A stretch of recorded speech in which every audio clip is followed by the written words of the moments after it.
É aqui que você ganha ou perde o seu futuro cliente. E para conquistar esse futuro cliente, o primeiro passo de uma proposta bem estruturada é começar falando das dores do cliente. Não começa a proposta falando de você. Começa a proposta falando das dores do cliente. E quando você identificou essas dores? No diagnóstico, na conversa anterior que você teve com ele. Então a gente, a partir desse pressuposto, não vai começar uma apresentação sem ter estudado o que aquele cliente realmente tem de dor. A gente começa a proposta apertando esses pontos de dor, mostrando: olha, você está com esse problema, você me falou que está com isso, eu analisei e vi esse problema. Quando você começa com esse ponto de dor, você já tem o engajamento do cliente desde o início. A partir daí, o que você vai fazer? Agora você vai para o case. O case é a segunda etapa. Por quê? Eu identifiquei a dor, agora eu vou falar para ele: olha, baseado nessa dor, eu tenho esse e esse cliente que a gente solucionou. Ele estava com o mesmo problema que você e olha o resultado dele agora. Porque aí você já está automaticamente dizendo: para o problema que você tem, eu tenho a solução. O case, ele gera autoridade, ele gera a prova de que você é uma empresa confiável e que você tem uma metodologia que vai ser replicada, ou seja, você reduz o risco do seu cliente. Ele não está apostando em qualquer pessoa. Ah, Renan, mas eu não tenho case. Então você procura o mais próximo que você tiver de um sucesso naquela área. Se você não tem um case pessoal, ali você vai ter que entregar para o seu cliente soluções já de imediato. Você tem que pular essa fase do case e se dedicar muito na terceira fase, que é a solução. Essa terceira fase, a gente já não começa falando: eu faço isso.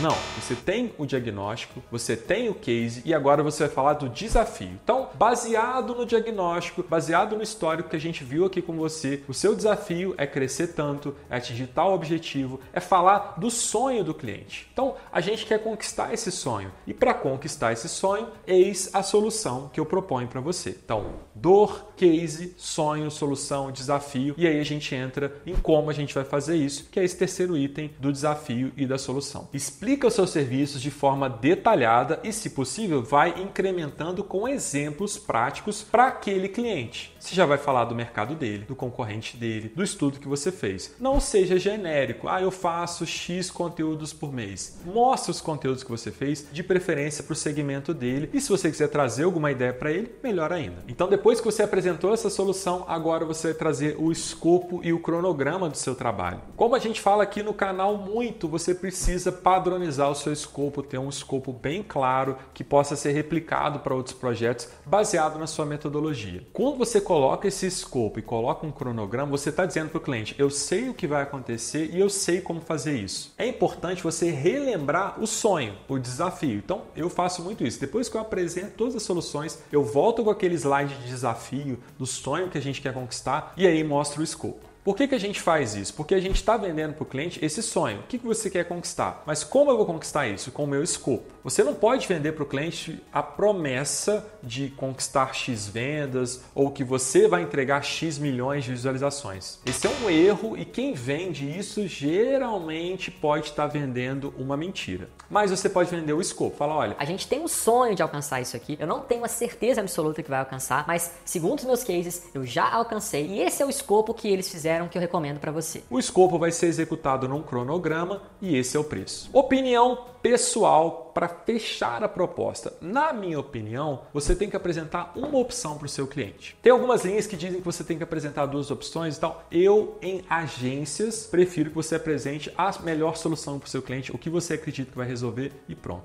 Mas o cliente pediu outras soluções? Beleza, você pode mostrar, não tem problema. Mas se você puder escolher, simplifica. Não dá muita opção para o seu cliente. Escolhe aquilo. Você é o especialista. Você entende o que esse cliente precisa. Entrega para ele a solução e fala: é isso aqui que você precisa. Se você alterar muito esse escopo, ficar pedindo remendar, tirar isso, aquilo, pode prejudicar o nosso planejamento. Na minha visão, quando a gente faz isso, a gente vende de forma mais fácil. E vender é ter clareza para o seu cliente, é passar para ele essa segurança. Quando você delega para ele as opções, você dá a ele o controle da situação. Quando você escolhe para ele, você está dizendo o que é melhor, você está agindo como consultor. Passo final da proposta, agora você tem que mostrar os próximos passos. Toda proposta que a gente envia tem próximos passos. Então, próximos passos passos é, ó, você aprova essa proposta, eu vou te mandar um contrato, em X dias começa o projeto, em tantos dias a gente tem uma reunião de alinhamento, em tantos dias está entregue os primeiros passos. Por que é importante você ter um cronograma também de entrega, né? Um call to action ali para o seu cliente do tipo, ó, fecha essa proposta que em 15 dias isso está funcionando. Porque você cria uma timeline com ele, você cria